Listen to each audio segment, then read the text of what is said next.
Hello, I'm Alvin Williams, and I'm a program coordinator here within ODI Scholarship Services. And today I'm going to be talking with you about off-campus living and financial aid. So what are things I need to consider before living off campus? Do I have enough money to cover my off-campus expenses? Will I have enough money to cover my school expenses? Should I live in an apartment or a house? Or should I have roommates? And if so, how many? Can I develop a budget and stick to it? And am I ready to live off campus and add these additional responsibilities on top of being a student? Today, I'll be sharing with you information and resources to help you answer these questions.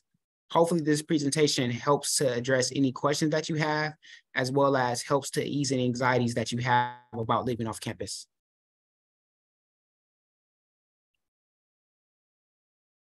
So one of the things that you'll want to do in regards to next academic year is maximize your 2023-2024 academic or financial aid award. Any ODI scholars that are receiving a scholarship need to be aware of their scholarship requirements to have for the 2023-2024 academic year. You can meet with your ODI program or ODI scholarship services to review these requirements. A lot of these requirements are GPA related, so you may want to do some academic planning to ensure that you're meeting your requirement to renew your scholarship for the 2023-2024 academic year. I would advise you to meet with your ODI success coach as well as your academic advisor, again, to do some academic planning. So the Scholarship Universe application matches you to any OSU scholarships as well as any external scholarships that you may qualify for.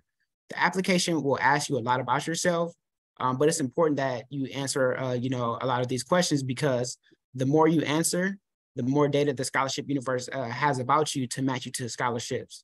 I would strongly encourage students who are majoring in business, engineering/architecture, as well as nursing to complete this application, because this may help you to receive funding to pay for any program or technology fees that are associated with these majors. However, on top of those three majors, I would encourage all of the ODI scholars to complete the Scholarship Universe application. And three, if you are receiving any federal, state, or institutional aid, make sure that you complete the 2023-2024 FAFSA by Ohio State's priority deadline of February 1st, 2023.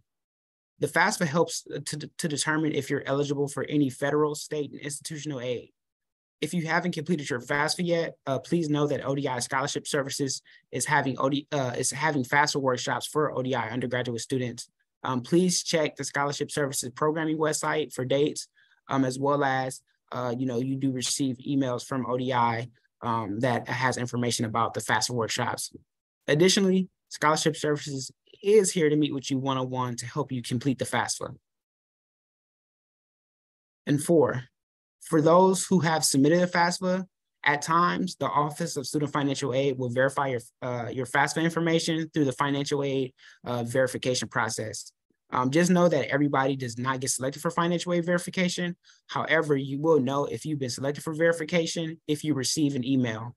The verification forms also will appear on your financial aid to-do list. And completing verification, it can be a complicated process, but know that ODI Scholarship Services is here to help you complete those forms so you can meet your deadline to, again, maximize your financial aid award. And then five, for those that are receiving funds through the FAFSA, it is important that you meet the Satisfactory Academic Progress Requirements, or SAP requirements, as I'll refer to them. Not meeting the SAP requirements will make you eligible for federal, state, and institutional aid. The SAP requirements, they measure three things. So one is your completion rate, which needs to be at 67% or higher. Two, your cumulative GPA, which needs to be a 2.0 or higher. And three, your maximum time frame. And this information can be found under the SFA status tab on your Buckeye link. And you can also email or set up a meeting with ODI Scholarship Services or the Buckeye Link office if you want to know more about the SAP requirements. And then lastly, be sure to check your financial aid award in May so you're aware of the funding that you'll be receiving for the 2023-2024 academic year. You'll need to check to see if you remain eligible to renew your scholarship, as well as any other grants that you may be eligible for. If you did not meet your scholarship or your SAP requirements, then you may be eligible to start the appeal process to potentially renew your funding for the 2023-2024 academic year.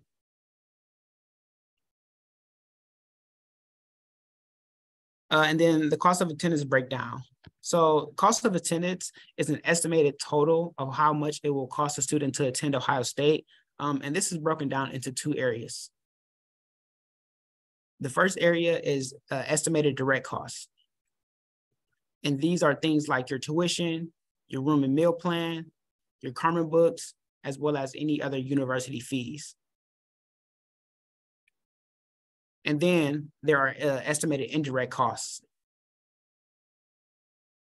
And these are books and supplies, transportation, and other personal expenses. So now let's look at the cost of attendance budget. So in this slide, we're comparing the difference in cost of attendance for an on-campus student versus an off-campus student. So as you can see, the cost of attendance goes down slightly when living off campus. And what you'll want to notice is that the room and board / living estimated cost decreases for off-campus student because it typically costs less to live off campus. However, when you look at the miscellaneous and personal estimated costs, that increases for off-campus student because there are more miscellaneous and personal expenses that a student has when living off campus. And just know that this does not include the cost of attendance budget. It does not include the housing or deposit and filing fee, as well as program and technology or lab fees, the student health insurance, as well as the student legal service fee. And lastly, I would just like to add that you need to keep in mind that this is an estimate that is created by the Office of Student Financial Aid. These are not the exact fees that you will see on your statement of account. If you receive a scholarship that covers the cost of attendance, such as the MSP Distinction Scholarship, the Eminence Program and Fellow Scholarship, and the Land Grant Opportunity Scholarship, your financial aid amount will reflect your off-campus costs of attendance. This is if you renew your scholarship for next academic year, which is, again, the 2023-2024 academic year. Now, let's take a look at an example statement of account for an off-campus student.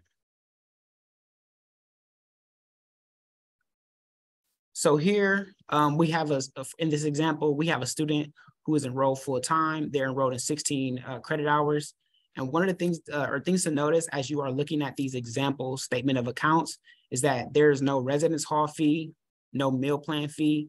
And in these two examples, the students will have more financial aid and fees. So that will make them eligible to receive a refund, for one semester. So as we look at this example of a statement of account, we can see the column with the red. That is the direct cost. So for this student, their charge amount is $6,597.10. However, in the column to the right of that, in the black, we have this student's financial aid amount. And this student has a little bit over $11,000. So what happens is your financial aid is applied to your charges for the semester. And because this student has more financial aid than they do have charges, they will be at a zero balance. And because they have more financial aid, once the charges are addressed, this student is eligible to receive a refund. And in this example, this student is receiving a refund of a little bit less than $5,000. So this student, because they are receiving a refund, they should, use this refund to help pay for their off-campus expenses. So, primarily like rent, as well as, bills and utilities, and any other expenses that they need to sustain themselves again when it comes to living off campus. So in this next example of a statement of account, so it's kind of similar to the previous one, but the biggest difference that you'll notice is that there is a non-resident surcharge. And the reason why that is because this student is a non-Ohio resident. So again, like I said in the previous slide, in the red column, we have the charges or our direct costs. And for this student, the amount is listed below. However, to the right of that, again, in the black with the column, this student has financial aid and they are eligible, for their federal, state, and institutional aid, as well as they have their ODI scholarship, as well as an external scholarship. So as I said before, this student's financial aid is applied to their charges. And because the student has more financial aid than they have fees, this student is at a zero balance. And because they have extra financial aid after addressing their charges, they are eligible to receive a refund. And again, this student is receiving a refund of a little bit less than $5,000. And as I said, for the previous example, this student, should also use this refund to pay for their off-campus living expenses. So again, rent, bills and utilities, as well as any other expenses that they have. So lastly, so some questions to consider. So what happens if I do not meet the requirements for my ODI scholarship? So if you do not meet the requirements for your ODI scholarship that you're receiving, then you will become scholarship ineligible and you will have less financial aid available to your account. And then another thing that you may be thinking or you may want to consider is what happens if I do not meet my satisfactory academic or my SAP requirements?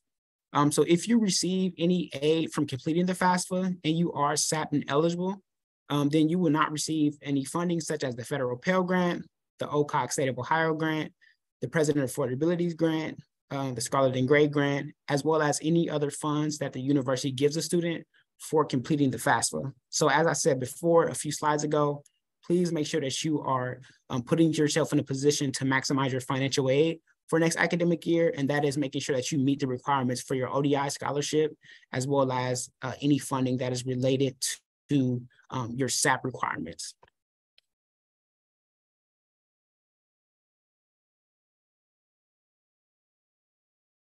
So what are some other things to consider? So location. So are you going to be living near campus or commuting? If you are living near campus, take into consideration walkability as well as safety and learn your bus routes, so the CAB and the COTA. If you are commuting, you need to consider things like bus accessibility as well. So is where you're thinking about living, is it accessible to the COTA? But take into consideration other things like travel time. So that's making sure that you learn the traffic, as well as gas costs, so parking costs. So it may cost to park at your apartment, as well as, you may need a parking pass to park here on campus. So that's, another parking expense, as well as any other expenses for car emergencies, and et cetera. And then 2, budgeting. So prioritizing your needs versus your wants. So when you're budgeting, make sure that you are prioritizing your needs versus your wants. If you need help with budgeting, you can set up a meeting with Scarlet and Gray Financial, and you can check out, the information from Scarlet and Gray Financial. And then 3, roommates versus living alone. So if you are considering having roommates, how many roommates will you have? And will you all be living in an apartment or a house? But if you are deciding to live by yourself, please know that it may cost a bit more, to sustain these expenses when you compare that to living with roommates. And then next, cosigner. So as you are going through the application process for applying for off-campus living, you need to make sure that you find out if you're going to need a cosigner. And then lease terms. So in regards to like the lease terms, you need to make sure that you understand how long your lease is. So let's say, for an example, are you leasing for like 9 months or 12 months or some time in between that? If you are signing a 9-month lease, make sure that that lease coincides with when you'll be enrolled in classes. But if you are signing a 12-month lease, please have a plan in place to have money to address your living costs when you're not enrolled. So typically, that is during the summertime. Not all students are enrolled during summertime. So again, just make sure that you have a financial plan in place to have money to pay for your off-campus expenses when you're not enrolled. And then 6, the security deposit. So how much is the security deposit and when is this due? So again, making sure that you're asking those questions as you are going through the application process. And then 7, when it comes to utilities, you'll need to decide whose name the bills will be in and whether that person is a responsible individual. So again, this is if you are going to have a roommate or roommates. And then lastly, do not sign the lease until you have met with Student Legal Services. So Student Legal Services is a team here of lawyers that are here to support Ohio State students. And as I said before, and I can't really express this enough, please make sure that you do not sign a lease until you met with Student Legal Services. You're able to meet with Student Legal Services if you've paid your student legal services fee for the autumn 2022 semester, which is this semester. And then lastly, just sharing some OSU resources. So I mentioned Scarlet and Gray Financial before, and some specific areas of support that they include are financial goal setting, banking basics, budgeting, credit education, debt repayment education, and then saving and retirement education. And their website is in the bottom right corner. And then we have off-campus and commuter student engagement. So they have things like the housing search engine, the roommate search tool, commuter resources, as well as they do provide safety resources for students that are living off campus. And their website is in the bottom right corner. And then lastly, as I said before, Student Legal Services. So again, please make sure that you meet with Student Legal Services prior to you signing a lease, because again, they do provide lease reviews, as well as they provide rights regarding repairs, advice on renter's insurance, and rights regarding subleasing apartments. And again, their contact information or their website is in the bottom right corner. And then lastly, you can contact ODI Scholarship Services. So again, if you have any contact information, you can scan the barcode, or you can go to go.osu.edu/s-SAS. And lastly, you can email ODI Scholarship Services. And again, somebody will be there to help you to address any questions. So thank you for taking time out of your day to look at this presentation. And I hope that you gain some valuable information, as well as resources that'll help you as you are navigating the off-campus living and the housing search process.